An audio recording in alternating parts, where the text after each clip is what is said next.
voy, namuncha hovliqmasang? Ona, tez menga telefoningizni bering. Telefonimni nima qilasan? Ma, ol. Shu desangiz kecha bitta do'konni tekshirgani bor edim.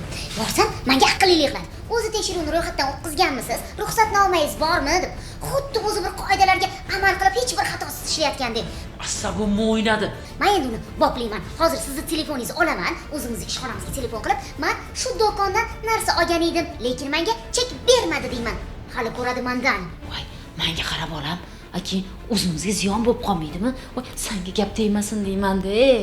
Ona, biz Buxoroda bo'lsak, amma Samarqandlik mijozman deb aytaman. Chip qidirib yurardi Samarqanddan. Xuddi mana shunga o'xshash xato fikrlari bilan o'zi tekshiruv o'tkazish maqsadida borgan do'kon egasini tashvishga qo'ymoqchi, yana ham aniqrog'i sarson qilmoqchi bo'lgan soliqchi fosh etildi. Voqea Buxoro viloyatining Olot tumanida sodir bo'lgan, ammo haq-huquqlarni yaxshi bilgan tadbirkor ham anoyi emas. Ushbu voqea yuzasidan tegishli organlarga murojaat qilgan.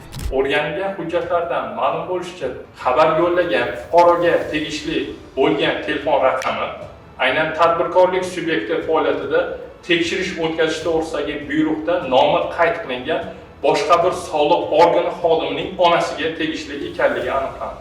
Bundan tashqari, o'tkazilgan sayyor soliq tekshiruvida nazorat xaridi belgilangan talablar asosida o'tkazilmagan. Shuningdek, tadbirkorlik subyektida qonunchilik hujjatlaridagi mavjud huquqlari tushuntirilmagan va ushbu qonun buzilish holati yuzasidan Olot tuman soliq inspeksiyasi mas'ul xodimiga nisbatan ma'muriy jarima qo'llash to'g'risida qaror qabul qilindi.